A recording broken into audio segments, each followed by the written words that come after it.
দেশের বেকার সমস্যা, বিশেষ করে যার কাজ তাকে দেওয়াই, সুন্দরভাবে দেওয়াই এটা প্রযোজ্য।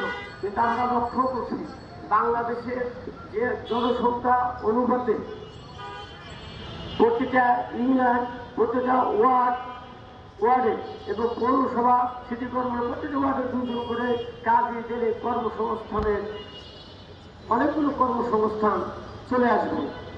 বন্ধুরা, বিগত সরকার,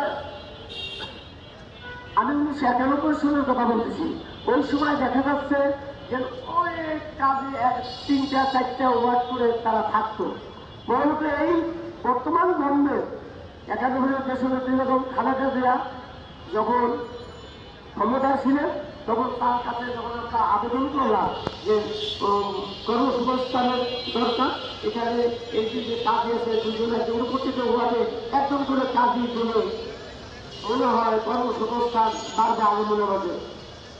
সেই খেয়ালে দেশের যখন খালেদা জিয়া মন্ত্রীকে বলেছিলেন যে আপনি প্রতিটা ওয়ার্ড থেকে পৌরসভা 1 নম্বর ওয়ার্ড, পৌরসভা 1 নম্বর ওয়ার্ড, ইউনিয়ন বিভিন্ন পর্যায়ে 2 জন করে দেন, 1 জন করে দিয়ে এইভাবে চলতেছে। আমি দাবি রাখবো বর্তমান সরকারের কাছে, জনবান্ধব সরকার, জনসমর্থন সরকার, জাতীয়তাবাদী দল, আমাদের প্রিয় নেতা মাননীয় প্রধানমন্ত্রী তারেক রহমান আবেদন জানবো, আপনার সরকার জনবান্ধব সরকার, আপনি দয়া করে আলেম ওলামাদের কর্মসংস্থান আপনাদের হতে পারে। এই জন্য বিশেষভাবে অনুরোধ করবো যে প্রতিটা ওয়ার্ড ইউনিয়নে দ্রুত 2 জন করে কাজে নিয়োগ দেওয়া হবে।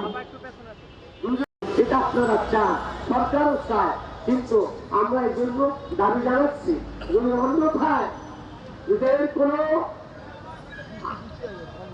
ব্যবসায় ঘটে আলেম সমাজ, আলেম সমাজ আন্দোলনে যাবে। আরেকটি কথা বলতে চাচ্ছি, আমরা লক্ষ্য করছি এই ঢাকার টাউনে শুধু সারা বাংলাদেশে অনেকগুলো কাজ আছে, সরকারি রেভিনিউ গ্রহণ করতে পারবে, সরকারি রেভিনিউ গ্রহণ করতে পারে এমন লোককে কাজই দেওয়া যাবে না, তাদের কাজই বাতিল করবে। দাও সার্টিফিকেটেও দাও সড়কেও এই কাজীগিরি করে এগুলোকে দ্রুত বাতিল করে যোগ্য আলেম ওলামাদেরকে কাজী নিয়োগ দেওয়া হোক। সবাইকে ধন্যবাদ জানি আমি আমার বক্তব্য শেষ করছি। আল্লাহ হাফেজ। আসসালামু আলাইকুম ওয়া রাহমাতুল্লাহ।